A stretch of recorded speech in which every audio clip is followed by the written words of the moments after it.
माजी के पन्नों को पलटकर देखा तो जाना हुकूमतें बनती हैं लोगों से।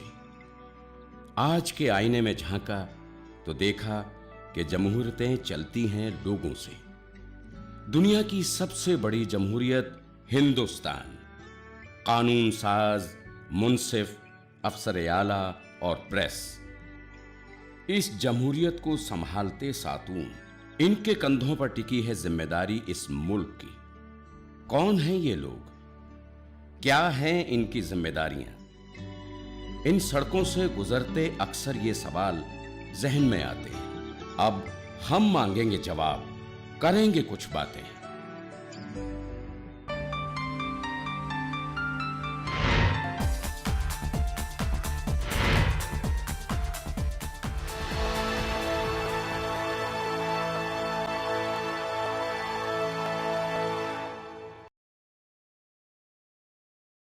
आदाब नाजरीन, उर्दू हाट टॉक में आप सभी का इस्तकबाल है। मैं हूं आपके साथ बुशरा खानम फहाद। नाज़रीन, जैसा कि आप जानते हैं कि इस प्रोग्राम के ज़रिए हम आपकी मुलाकात कराते हैं उन शख्सियात से जो हमारे मुल्क को बनाने में अहम किरदार निभा रही हैं, जैसे हमारे मुल्क के सियासतदान, कानून साज, सहाफ़ी। और इसी कड़ी में आज हम आपकी मुलाकात कराने जा रहे हैं मौलाना आज़ाद नेशनल उर्दू यूनिवर्सिटी के चांसलर ज़फ़र सरेशवाला से।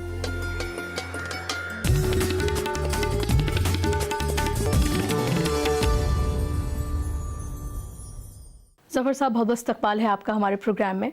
और मेरा पहला सवाल ही आपसे यह है कि हम जब बात करते हैं एक चांसलर की किसी भी यूनिवर्सिटी के, तो उसके इख्तियारात क्या होते हैं, क्या उसके पास पावर्स होती हैं, उसके बारे में हम जानना चाहेंगे। देखिए, मैंने तो इसकी कोशिश ही नहीं की कि चांसलर के क्या पावर होते हैं या नहीं होते। मेरे लिए तो वो कोई मायने नहीं रखता, इसलिए कि मैंने तो वहाँ जाकर कहा कि भाई देखिए, मुझे मालूम है कि बहुत महदूद पावर होती है, लेकिन कोई मैं वैसा चांसलर बन के रहूँगा नहीं। इसलिए कि ना मुझे अपने नाम के आगे चांसलर लगाना है, ना लाल बत्ती वाली गाड़ी जो है या उसके जो भी पर्क्स हैं उससे मुझे कोई सरोकार नहीं है। इसलिए कि हम तो कारोबारी लोग हैं, कारोबार बिजनेस लेते हैं, छोड़ते हैं, और हर वक्त ये देखते हैं, जो बचपन से एक बात घुट्टी में पिलाई गई है कि हम ऐसी सवारी में सवारी नहीं होते जिसकी लगाम हमारे हाथ में ना हो। तो हम तो यहाँ चांसलर अगर हैं तो यहाँ की हर चीज़ में पूरी तरह से अपने आप को इस्तेमाल करेंगे और पूरी खबर रखेंगे। लेकिन ऐसी कौन सी चीज़ें हैं जो चांसलर के ही पास, जिसके इख्तियारात होते हैं, उनके पास ही पावर होती हैं, उनके बगैर वो चीज़ें पास नहीं हो सकती या आगे नहीं बढ़ सकती? क्या ऐसा कुछ है? वो मेरे लिए कोई मायने ही नहीं रखती, इसलिए कि ना मुझे कोई पावर इस्तेमाल करना है, ना कोई मुझे पावर से कोई ताल्लुक है। मेरा तो मकसद ये है कि मैं यहाँ आया हूँ अगर, तो मैं ऐसा कुछ करके जाऊँ कि एक इम्तियाजी फ़र्क लगे कि हाँ, एक आदमी के आने और जाने के बाद कोई फ़र्क है। बिल्कुल बिल्कुल, वो मैं करूँगा इंशाअल्लाह। तो उसके लिए तो ना कोई पावर की ज़रूरत है, ना कोई पावर ना हो की ज़रूरत है। वो तो आपके अपने अंदर होता है जो आपको करना चाहिए। आगे आने वाले दिनों में हम मौलाना आज़ाद में किस तरह के बदलाव देखेंगे, क्योंकि अब चूँकि आप चांसलर बने, हालांकि बहुत कम वक्त हुआ है आपको चांसलर बने हुए, लेकिन फिर भी किस तरह के बदलाव अभी आपने किए हैं और आगे आने वाले वक्त में किस तरह के बदलाव हम देखने की उम्मीद करें? देखिए, मैं कोशिश ये करूँगा कि मौलाना आज़ाद यूनिवर्सिटी से जो बच्चा बाहर निकले, वो निकलने से पहले उसकी नौकरी तय हो जाए। यानी एम्प्लॉयबिलिटी जो है वो बहुत इम्पोर्टेंट है। तो उसके लिए यूनिवर्सिटी का इंडस्ट्री से इंटरफेस हो, जो मैंने किया है, 6 MOU साइन किए हैं अलग अलग कंपनियों के साथ। दूसरा, इंटरनेशनल यूनिवर्सिटी से भी उसका टाई अप होना, ताकि वहाँ के प्रोफेसर्स जो हैं, वहाँ के जो माहिर हैं किसी भी फील्ड के, उनकी आमद रफ्त हो यहाँ पर, वो विजिटिंग प्रोफेसर की हैसियत से आएँ, यहाँ के बच्चे समर ट्रेनिंग में या उसमें जाएं। तो ये एक सिलसिला जब होगा तो ये नई चीज़ इन बच्चों को मिलेगी जो अभी तक नहीं थी। जी, अभी हालांकि आपको बहुत कम अरसा हुआ है चांसलर की हैसियत से ज्वाइन किए हुए, लेकिन जब हम बात करते हैं एक उर्दू इदारे की, एक सेंट्रल यूनिवर्सिटी की, तो आप किस तरह से मौलाना आज़ाद को पाते हैं और कहाँ पाते हैं उसको? देखिए, कोई भी यूनिवर्सिटी, चाहे वो उर्दू यूनिवर्सिटी हो या कोई भी यूनिवर्सिटी हो, उसके लिए बहुत ज़रूरी है, इसलिए कि हमें ऐसे कारखाने नहीं बनाने जो अनएम्प्लॉयबल ग्रेजुएट्स पैदा करें। एक तो हमारे यहाँ वैसे ही सोशल प्रॉब्लम है, लेकिन अगर पढ़ लिख कर आदमी जब बाहर निकले और उसको नौकरी नहीं मिले तो वो बहुत ज़्यादा सख्त किस्म का एक सोशल प्रॉब्लम होगा। तो मेरे पहले ही जब मैं गया वहाँ पर, मैंने 14 जनवरी को मैंने चार्ज लिया, तो पहले 2 दिनों में मुझे 2 बातें दिखी फौरी तौर पर। एक तो ये कि अगर मैं कुछ करना चाहूँ यहाँ पर, तो एक सबसे अहम चीज़ जो है वो ये है कि इस यूनिवर्सिटी का इंटरफेस इंडस्ट्री से होना बहुत ज़रूरी है। जी। इसलिए कि क्या होता है कि एक तालीम तो कॉलेजों में होती है, यूनिवर्सिटियों में होती है, और एक इंडस्ट्री में होती है। जी। तो दोनों में बहुत ज़बरदस्त एक डिफरेंस है। जी। इसलिए आमतौर से हमारे जो बच्चे यूनिवर्सिटी से बाहर निकलते हैं वो अनएम्प्लॉयबल होते हैं। इसलिए कि जो इकोनॉमिक्स उनको यहाँ पढ़ाई जाती है और जो इकोनॉमिक एक्टिविटी बाहर होती है, जो इंजीनियरिंग यहाँ पढ़ी है और जो बाहर है, तो पॉलिश की भी ज़रूरत पड़ती है। इसलिए बहुत सारे ग्रेजुएट्स बेचारे एम्प्लॉयबल ही नहीं होते। तो वही हाल मौलाना आज़ाद यूनिवर्सिटी का भी था। तो मैंने इमीडिएटली सोचा कि जो नुमाया इंडस्ट्रीज हैं जो भी, उनके साथ MOU हो। स्किल क्या क्या है, मैंने देखा कि यहाँ पर बच्चों के पास कुछ स्किल हैं। फॉर एग्जांपल मदरसे का बहुत बड़ा अमला आता है यहाँ पर। जी। तो उर्दू दां हैं अक्सर, उर्दू अच्छी जानने वाले लोग हैं उसमें। अरबी का एक स्किल है वहाँ पर। तो हमने सोचा कि ये अरबिक और उर्दू जो है ये स्किल बने और ये बाजार में भी इनकी कीमत हो। जी। ये दो चीज़ें हों। तो एक तो इंडस्ट्री का जो इंटरफेस हुआ वो हमने 6 बड़ी इंडस्ट्रीज के साथ हमने MOU साइन किया। ओके। तो उससे ये होगा कि इंडस्ट्री के जो लोग हैं, जैसे मसलन वहाँ का चीफ इकोनॉमिस्ट है या चीफ इंजीनियर है या उनका मार्केटिंग का कोई आदमी है, वो लोग आएंगे यहाँ पर, बच्चों को लेक्चर देंगे, तो एक नया पर्सपेक्टिव उनको मिलेगा। आपको लगता है कि जो ज़्यादातर जो उर्दू या फिर एक ख़ास इंग्लिश से अगर जो ताल्लुक़ नहीं रखते हैं, क्योंकि हम देख रहे हैं अंग्रेज़ी का ज़माना है, हर कोई अंग्रेज़ी पढ़ना चाहता है क्योंकि मल्टीनेशनल कंपनीज़ यहाँ पर आ रही हैं। उर्दू की जब हम बात करते हैं तो एक दायरा जो है वो थोड़ा सा सिमट जाता है, रिस्ट्रिक्ट हो जाता है। तो उनमें थोड़ा कॉन्फिडेंस की क्या कमी होती है? क्या आपको लगता है उन्हें पर्सनैलिटी डेवलपमेंट के लिए काम करने की बहुत ज़्यादा ज़रूरत है उन लोगों पर, चाहे वो किसी भी, चाहे वो ग्रेजुएट हो, पोस्ट ग्रेजुएट हो, इवन PhDs किए हुए लोग जो है वो कॉन्फिडेंस नहीं हो पाता है? देखिए, ये सिर्फ उर्दू का मसला नहीं है। इस मुल्क में इंग्लिश वर्सेस एवरीथिंग हो गया है जी। यानी इस मुल्क में तो ऐसा हो गया हमारे यहाँ कि आपको अगर कुछ भी नहीं आता हो और बेहतरीन अंग्रेजी बोलते हो तो आपकी बोलबाला है। जी। तो ये सिर्फ उर्दू का नहीं है, ये मसला सबका है। जैसे मैं तो गुजरात से ताल्लुक है, वहाँ जो गुजराती मीडियम से बच्चे निकलते हैं वो भी एहसास कमतरी में मुब्तला है। जी। तो जैसा आपने कहा कि सबसे इम्पोर्टेंट जो है उनका मॉरल बूस्टिंग जो है वो बहुत जरूरी है। जी। तो वो ये इंडस्ट्री इंटरफेस जो हुआ है, तो उससे यानी होते ही बच्चों के अंदर एक उनका मोरल जो है वो ऊंचा आ गया। जी। दूसरी जो चीज़ है वो ये है यूनिवर्सिटी के लिए कि इंटरनेशनल यूनिवर्सिटी से भी उनका टाई अप होना बहुत ज़रूरी है। बिल्कुल, बिल्कुल। इसलिए कि अब जो लेवल के प्रोफेसर्स हैं या दुनिया की मानी यूनिवर्सिटी में, वो तो आप अफोर्ड नहीं कर सकते, लेकिन कम से कम अगर आपने टाई अप किया है तो साल में 2-3 मरतबा वो विजिटिंग प्रोफेसर की हैसियत से आए या यहाँ के बच्चे वहाँ जाएं, तो वो वहाँ के बच्चे यहाँ आए, तो उससे अपने आप एक डेवलप होता है उनके अंदर में। फिर हमने चूंकि एक बॉम्बे स्टॉक एक्सचेंज के साथ भी टाई अप किया है, तो बॉम्बे स्टॉक एक्सचेंज अपना ट्रेनिंग इंस्टीट्यूट वहाँ डालेगी। तो मैंने एक आइडिया ये दिया है जो इंशाल्लाह बहुत जल्दी इम्प्लीमेंट होगा कि कम से कम जो कॉमर्स के बच्चे हैं, जो BCom MCom करते हैं, या कम से कम MCom के या MBA के बच्चे, उनको कम से कम हम बॉम्बे स्टॉक एक्सचेंज तो दिखाएं, उनको नेशनल स्टॉक एक्सचेंज दिखाएं, उनको रिजर्व बैंक ऑफ इंडिया दिखाएं, उनको securities exchange board of India SEBI क्या है वो दिखाएं। भाई कम से कम ये बच्चे जब बाहर आएंगे तो एक तो ये है कि एक्सपोजर भी नहीं है, बिल्कुल। और फर्क क्या है दुनिया की मानी हुई यूनिवर्सिटी या बिल्कुल मामूली यूनिवर्सिटी में फर्क क्या है? हालांकि सिलेबस तो दोनों का एक ही होता है, फर्क यह है कि वो यूनिवर्सिटी के बच्चों का एक्सपोजर है। अगर हम यही मुहैया कर सकते हैं इन बच्चों को, तो इंशाल्लाह हम वो लेवल पर उनको ला सकते हैं। तो आने वाले दिनों में हम मौलाना आज़ाद को कहाँ पाएंगे? आप एक चांसलर बने हैं, लोगों को बहुत ज़्यादा उम्मीदें हैं आपसे, क्योंकि आप यंग हैं और इसके अलावा लोग आपको बहुत कनेक्टेड भी पाते हैं। उन्हें लगता है कि आप बहुत इंटरेक्टिव हैं, लोगों से बहुत बात करते हैं। तो क्या इससे हम देखेंगे कि एक चांसलर की जो ज़्यादातर हम जगह देखते हैं एक ऑनररी पोस्ट होती है, लेकिन आप कह रहे हैं जैसे कि आप एक एक्टिव चांसलर बनेंगे, तो क्या आगे आने वाले दिनों में हम मौलाना आज़ाद की एक नई तस्वीर देखेंगे, बहुत बड़े बदलाव कुछ हम उसमें देखेंगे जो होने चाहिए और अब तक नहीं हो पाए हैं? नहीं, देखिए, जो मेरे पहले जो लोगों ने किया उनका भी रोल है, इसलिए कि वो एक लेवल पे लेके आए तभी तो मैं कुछ कर पाऊँ। बिल्कुल, बिल्कुल। इसलिए उनका भी अपना एक रोल है, ज़माना बदलता है, देखने का एक अंदाज अलग होता है।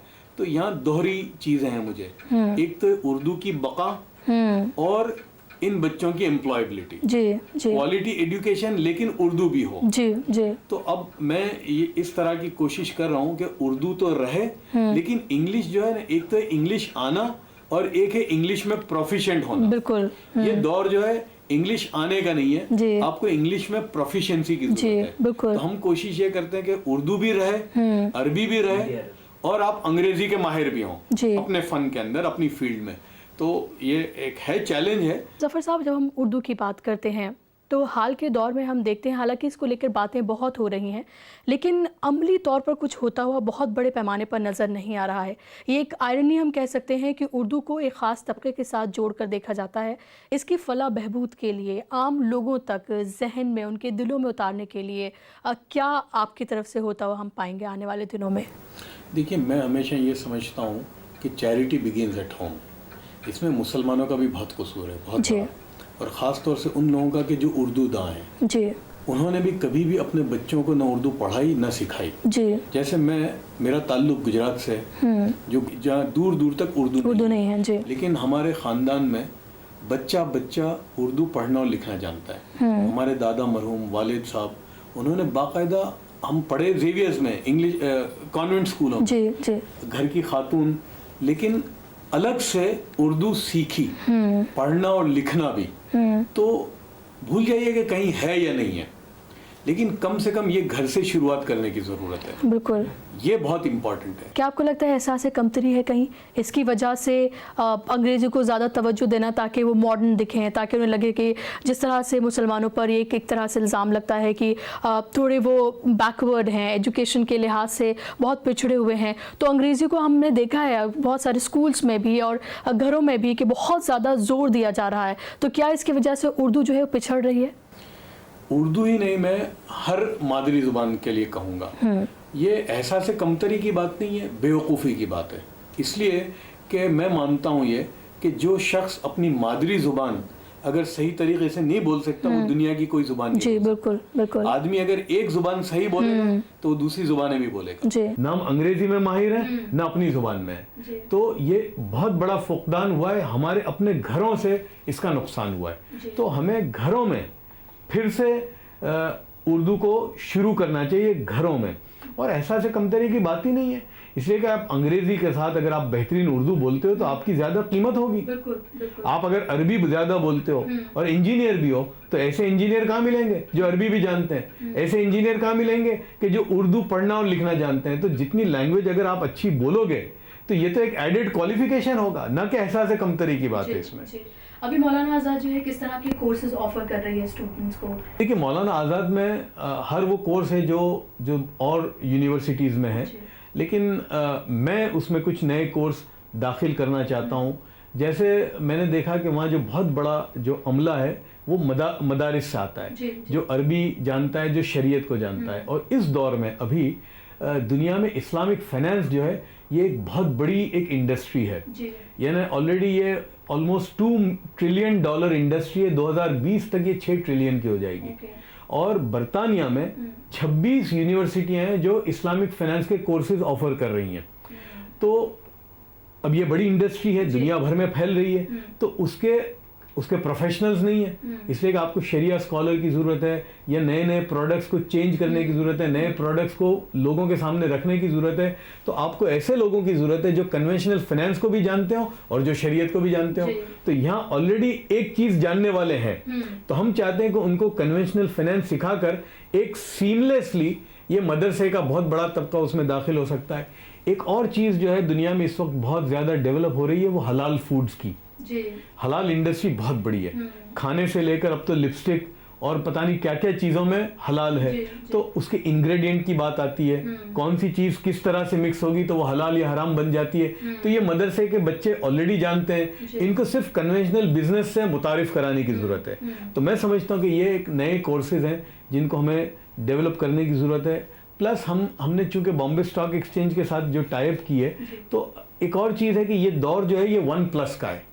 ये ना आपने बीकॉम की तो कोई कीमत नहीं है, लेकिन बीकॉम के साथ आपने छोटा कर लिया। मसलन जो आजकल ये हो गया है कि भाई एक NCFM है जिसमें बीकॉम होने चाहिए या कोई भी ग्रेजुएशन होनी चाहिए, उसके बाद एक सिलेबस है, आप एग्ज़ाम दो, तो आप किसी भी ब्रोकरेज में काम कर सकते हो, तो 30-40 हज़ार की तनख्वाह मिल जाएगी आपको। प्लस अब म्यूचुअल फंड है, तो म्यूचुअल फंड बेच, क्योंकि अब पूरी दुनिया जो है वो रेगुलेटरी एनवायरनमेंट में जा रही है। भाई पहले तो आप किसी को कुछ भी बोल सकते थे, अब तो एडवाइस जो है वो भी रेगुलेटेड होगी। तो म्यूचुअल फंड बेचना है तो उसका एक सर्टिफिकेट है, अगर आपको इंश्योरेंस बेचना है तो उसका सर्टिफिकेट है। यानी हर चीज में स्किल की जरूरत है। अब ज्यादा उसमें कुछ करना नहीं पड़ता, 6 महीने या 7 महीने के कोर्सेज हैं, आप कीजिए, एग्जाम दीजिए, बाहर निकल जाइए। तो मैं ऐसे छोटे जो कोर्सेज हैं स्किल के, जो बेसिक एजुकेशन डिग्री के बाद, वो हम चाहते हैं कि मौलाना आज़ाद में उनको इंट्रोड्यूस करें, और बच्चा जो वहां से निकले वो 1 अप हो, पॉलिश हो उसके अंदर थोड़ा। जी, इसके अलावा जब हम औरतों की बात करते हैं, ख़वातीन की बात करते हैं, तो उनको किस तरह से और ख़ुद मुख्तार बनाया जाए, उनको वोकेशनल ट्रेनिंग और किस तरह से दी जाए ताकि वो और दूसरे जो स्टूडेंट्स हैं उनसे पिछड़ी हुई नज़र ना आए, उसके लिए किस तरह के कदम उठाने की ज़रूरत है? देखिए, मेरे तो बहुत ही रिवोल्यूशनरी आइडियाज़ हैं इसमें, बल्कि मैं तो कहा करता हूँ कि सिवाय बादशाहत के कोई काम ऐसा नहीं है जो औरत नहीं कर सकती। बल्कि मैं तो यहाँ तक समझता हूँ कि औरत की तालीम की अहमियत इतनी ज़्यादा है कि अगर किसी बाप की 2 औलाद हो, एक लड़का और लड़की हो, और उसके पास वसाइल सिर्फ इतने हैं कि वो एक को तालीम दे सकता है, तो मैं बहुत जिम्मेदारी से कहूँगा कि वो अपनी बेटी को पढ़ाए। इसलिए कि अगर बेटी पढ़ेगी तो उससे नस्लों की हिफाजत होगी। तो ये बहुत ज़्यादा अहमियत की चीज़ है। इन्हें औरतें क्यों, कौन सी तालीम में पीछे रहनी चाहिए? भाई अपने शरीयत के दायरे में, शरीयत के हुदूद में रहकर बेहतरीन से तालीम हासिल करें। तो बिल्कुल कोई तालीम ऐसी नहीं है कि जो औरत को नहीं लेनी चाहिए। मौलाना आज़ाद में हाल के दिनों में कोई नए वोकेशनल कोर्सेज हम आते हुए देखेंगे, क्योंकि बहुत हम ये बात देख रहे हैं कि उर्दू को कारोबार से किस तरह से जोड़ा जाए, इस पर बहुत बात हो रही है। क्योंकि हम बहुत सारे उर्दू दाँ देखते हैं, लेकिन देखते हैं उन्हें सैलरी उस तरह से नहीं मिल पाती हैं, ज़्यादा वो टीचर या ट्रांसलेटर तक ही महदूद हो जाते हैं। तो उनको अच्छे कोर्सेज जो हैं उसमें एडमिशन मिले, और जब बाहर आएँ तो एक बेहतर प्रोफेशनल की तरह आएँ, जैसे हम किसी भी दूसरे यूनिवर्सिटी के स्टूडेंट को देखते हैं। तो क्या हम आने वाले दिनों में कोई नए कोर्सेज देखेंगे, और क्या उनकी पर्सनालिटीज़ में जो वहाँ के स्टूडेंट हैं कुछ नया बदलाव देखने को मिलेगा? देखिए, मौलाना आज़ाद जो है उसमें उर्दू का तबका आता है जो उर्दू मीडियम से आता है, और कोर्सेज सब हैं वहाँ पर। स्कूल ऑफ साइंसेज है, स्कूल ऑफ सोशियोलॉजी है, आर्ट के कोर्सेज हैं, कॉमर्स के कोर्सेज हैं, MBA है, टेक्नोलॉजी है। तो वहाँ आए वो, लेकिन वो इंग्लिश में भी महारत हासिल करें, बस, और कोई चीज़ की ज़रूरत नहीं है। इसलिए कि मदर टंग में तो अगर कोई तालीम होती है अपनी मादरी ज़ुबान में, तो उससे आदमी बहुत माहिर बनता है। लेकिन चूंकि ज़माना जो है, भाई आप बेहतरीन MBA हो गए, लेकिन अब आप किसी कंपनी में अगर गए, रिपोर्ट बनानी है आपको, तो एक तो अंग्रेजी आना और एक अंग्रेजी में रिपोर्ट बनाना, तो इस लेवल का अंग्रेजी भी आपको आना चाहिए। तो वो हम कोशिश करेंगे कि मौलाना आज़ाद में हायर लेवल का इंग्लिश और इंग्लिश की प्रोफिशिएंसी, जो मैंने पहले भी कहा था कि महारत, ये अगर आ गई तो, और ये सिर्फ उर्दू के लिए नहीं है, मैं दोबारा इसको कहूँगा कि हर जुबान के साथ हिंदुस्तान में ये हुआ है। अब ये है, लिंगुआ फ्रैंका है अंग्रेजी, आप उसका इनकार नहीं कर सकते, तो आपको हासिल करना पड़ेगा। लेकिन हमको अपनी मादरी ज़बान को भी भूलना नहीं है। अरबी की जब हम बात करते हैं तो अरबी को हम देख सकते हैं कि एक प्रोफेशनल उसमें उसे आते हुए हम देखते हैं, क्योंकि एक ट्रांसलेटर की बहुत अहमियत होती है, और अरबी में हम देखते हैं बहुत कम हमें ट्रांसलेटर मिल पाते हैं। इसके अलावा जब हम अरबी की बात करते हैं तो और किस तरह से इसका इस्तेमाल किया जा सकता है? अगर किसी ने अरबी में अपनी तालीम हासिल की है, या एक लैंग्वेज में उसने अगर ग्रेजुएशन किया है, पोस्ट ग्रेजुएशन किया है, तो आगे उसके लिए किस तरह के चांसेस हैं? बल्कि मुझे तो बहुत इसलिए ब्राइट फ्यूचर लगता है। अगर आप देखें कि हिंदुस्तान जो है उसका 68% ट्रेड जो है वो उन मुल्कों के साथ है जहां अरबी और फारसी बोली जाती है। तो जितना जब दुनिया खुलेगी, इसलिए कि आने वाले दिनों में, और हमारे लिए सबसे करीब जो है, जो मुल्क हैं जहां पर देखिए हमारे करीब में अरब मुल्क हैं, ये वो मुल्क हैं कि जहां पेट्रोल है, उनके पास कैपिटल है, और उनके पास एवेन्यूज़ नहीं है इन्वेस्टमेंट के। तो वो एवेन्यूज़ आने वाले कुछ सालों में अगर हमारे ताल्लुकात अच्छे हुए तो इन्वेस्टमेंट, मेक इन इंडिया का मैंने ही एक सेमिनार एड्रेस किया सऊदी अरेबिया में, तो वहाँ बहुत ही पॉजिटिव रिस्पांस मिला। अभी कतर के जो किंग आए थे यहाँ पर, वो बहुत ही ईगर थे कि इंडिया में मुझे इन्वेस्टमेंट करना है, बड़ा उनके पास कैपिटल है। तो जब ये लोग आएंगे यहाँ पर तो अरबी दां की ज़रूरत पड़ेगी, लेकिन ये अरबी दां ऐसे हों कि जो ज़माने से भी की भी महारत हो। ये नहीं कि सिर्फ अरबी जानते और ज़माने से जाहिल हो। तो ये अरबी दां जो है अगर ज़माने की नॉलेज जो है या ज़माने की जो स्किल है उसको भी हासिल कर लें तो ये अरबी इनका बहुत बड़ा एसेट बन जाएगा। जी, जो मदरसे से डायरेक्ट बच्चे आते हैं, जो मदरसे की तालीम हासिल करके डायरेक्ट यूनिवर्सिटी में एडमिशन लेते हैं, तो कहाँ आप उनको कमतर पाते हैं? कॉन्फिडेंस में आप कमतर पाते हैं? आपको लगता है वो एक उनके अंदर जो एक शीन होती है, एक वो जो शहरी वो जो होता है उसकी कमी है, या उन्हें पर्सनालिटी डेवलपमेंट की तरफ ज़्यादा जाना चाहिए? कहाँ आप उन्हें थोड़ा कमतर पाते हैं? क्योंकि हम देखते हैं कि हो सकता है कि वो उर्दू यूनिवर्सिटीज़ में जाके अपने आप को कम्फर्टेबल महसूस करें, लेकिन और दूसरी यूनिवर्सिटीज़ जो है वो वहाँ पर आके अपने आप को उतना कंफर्टेबल महसूस नहीं करते हैं। इसमें कोई दो राय नहीं है। तो क्या आप उनको कहाँ लैक होता हुआ देखते हैं? देखिए, ऐसा है कि जो मदरसे के जो बच्चे निकलते हैं, तो मेरा तजुर्बा है कि मैंने ज़माने तक इंटरव्यू लिए हैं, तो कम से कम मैंने पाया कि जो मदरसे का जो बच्चा है उसने जो तालीम हासिल की है उसके मदरसे में, उस तालीम में तो वो बड़ा माहिर होता है। बल्कि हमारी यूनिवर्सिटी का जो बच्चा है उसने जो तालीम पाई है उसमें वो इतना माहिर नहीं होता जितना वो अपनी तालीम में है। तो वो बहुत अच्छा है, लेकिन अब उसको बाहर आकर ज़माने का जो कोर्सेज हैं या जो ज़माने के जो स्किल हैं वो बस उसको ऐड ही करना है, इसलिए कि उसके पास उसने एक पढ़ाई कर क्या है जी, एक तो वो उसके पास एक है डिग्री, तो उसको एहसास कमतरी में मुब्तला होने की कोई ज़रूरत नहीं है। वो एक डिग्री है उसके पास, वो एक तालीम का माहिर है, एक फ़न है उसके पास, लेकिन उसको उस फ़न के साथ दूसरे फ़न से जोड़ने की बहुत ज़रूरत है और वो उसको लेना चाहिए। हमारे पास कुछ खुतूत भी आते हैं कुछ लोगों के इस प्रोग्राम में, और हमारे पास एक ख़त आया है शहजाद का है, और ये तेलंगाना के ही रहने वाले हैं। इनका कहना है कि अब आप चांसलर बन गए हैं मौलाना आज़ाद नेशनल उर्दू यूनिवर्सिटी के, तो अब हम किस तरह के बदलाव इसमें देखेंगे? क्या बेहतरी आगे हम देख सकते हैं इसमें? देखिए, बदलाव में तो मैं करूँगा कि जो ऑलरेडी है, जो एग्जिस्टिंग जो इंफ्रास्ट्रक्चर है, जो फैसिलिटी है, उसको मैं इंशाल्लाह स्केल अप करूँगा। ये वो अपना फुल पोटेंशियल दिखाए, तो वो मैं पहले करूँगा। और मैं चाहूँगा कि जो इंटरनेशनल यूनिवर्सिटीज़ और जो MOU साइन के, ये और साइन करूँगा मैं, और ज़्यादा कंपनियों को बुलाऊँगा, और ज़्यादा इंडस्ट्रीज से मैं इंटरेक्शन करवाऊँगा, और विजिटिंग प्रोफेसर्स को बुलाऊँगा, ताकि यहाँ के बच्चों को दुनिया में क्या हो रहा है या दुनिया में किस किस्म की तालीम होती है, क्या हो रहा है, और यहाँ के बच्चे वहाँ जा सकें, उनकी एक आमद व रफ्त हो, वो मैं इंशाल्लाह करूँगा। तो अपने आप बहुत सारी चीज़ें आ जाएंगी। और अगला लेटर है हमारे पास आफ्ताब का है। वो कहते हैं कि मैं इसी यूनिवर्सिटी का तालिब इल्म हूँ और मैं जानना चाहता हूँ कि प्लेसमेंट यहाँ का बेहतर हो, उसके लिए आप किस तरह के कदम उठाएंगे? देखिए, पहला इक़दाम तो हमने किया है और इंशाल्लाह और मजबूत बनाएंगे। मैं चाहता हूँ कि प्लेसमेंट यहीं हो जाए बच्चों का, यानी बाकायदा प्लेसमेंट का एक सेल बने, यानी दुनिया की कंपनियां जो हैं वो यहाँ आएँ और कैंपस इंटरव्यू में बच्चों को ले जाएं। मेरी ये कोशिश रहेगी। आप इस इदारे के चांसलर हैं, लेकिन इसके अलावा भी क्या आप और जो दूसरी यूनिवर्सिटीज़ हैं जो उर्दू के लिए काम करें, जहाँ उर्दू पढ़ाई जाती है, क्या उनको भी आप कुछ सजेशंस देना चाहेंगे, या उनसे किसी तरह का आपका कोई कनेक्शन या कोलैबोरेशन कुछ हो रहा है?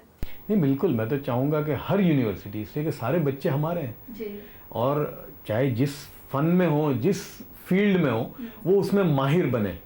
तो बिल्कुल, और यूनिवर्सिटियों में भी मैं तो जाने के लिए तैयार हूँ। मैं बिल्कुल, मेरा शौक़ है, मैं जामिया में जाता हूँ, मैं अलीगढ़ भी जाऊँगा इंशाल्लाह, और भी दूसरी यूनिवर्सिटियाँ हैं जो हमारे गुजरात में भी। और मेरा एक ये है कि जो अमेरिका में, यानी अब मैं एक आम बात करता हूँ कि अमेरिका में जो है क्या है फ़र्क, क्या है नुमाया, कि वहाँ की जितनी भी बड़े बड़े जो कॉरपोरेशंस हैं वो यूनिवर्सिटीज़ के अंदर फंड करते हैं अपने रिसर्च को, तो उनको रेडीमेड मिल जाता है, और ये बच्चों को रेडीमेड मिल जाता है बाजार में क्या हो रहा है। तो वो इतना ज़बरदस्त इंटरेक्शन है यूनिवर्सिटीज़ का और इंडस्ट्री का कि वो बच्चों को नौकरी की तलाश की ज़रूरत ही नहीं पड़ती। मैं चाहता हूँ कि ऐसा हिंदुस्तान का हर कॉरपोरेट कोई ना कोई यूनिवर्सिटी से ताल्लुक़ पैदा करे, वहाँ अपने रिसर्च के पैसे पंप करे और सस्ते में उनको मुफ्त में वो बच्चे मिल जाएंगे जो उनके लिए रिसर्च करेंगे। तो दोनों के लिए विन विन सिचुएशन है। और आखिर में, क्योंकि हमारा प्रोग्राम जो इख्तिताम पर है, तो मैं चाहूँगी कि जो लोग घर बैठे आपको देख रहे हैं, एक यूनिवर्सिटी के इदारे के चांसलर की हैसियत से, ख़ासतौर पर उर्दू के हवाले से हम बात करें, तो उनको आप क्या कहना चाहेंगे? क्या है आपका मैसेज उनके लिए? देखिए, मैं तो चाहूँगा कि हर एक कंट्रीब्यूट कर सकता है, और ख़ास तौर से मैं ख़वातीन से ये कहूँगा कि आप जो पढ़ी लिखी हैं, घर बैठकर भी आप बहुत कर सकती हैं। तो कम से कम आपके आस पड़ोस में जो गरीब हैं, जो बेचारे स्कूलों में नहीं जा सकते, जो आपकी मेड है, जो आपके यहाँ काम करने आती हैं मजबूरी में, कम से कम हर ख़वातीन ये तय कर ले कि मेरे यहाँ जो आती है या मेरे मातहत में जो है मैं उनको तालीम से आरास्ता करूँगी, तो मैं समझता हूँ कि ये बहुत बड़ा कंट्रीब्यूशन हो जाएगा। बहुत बहुत शुक्रिया ज़फ़र साहब, आपने कीमती वक्त हमें दिया और इतने कीमती ख्यालात से आपने नवाजा, बहुत शुक्रिया।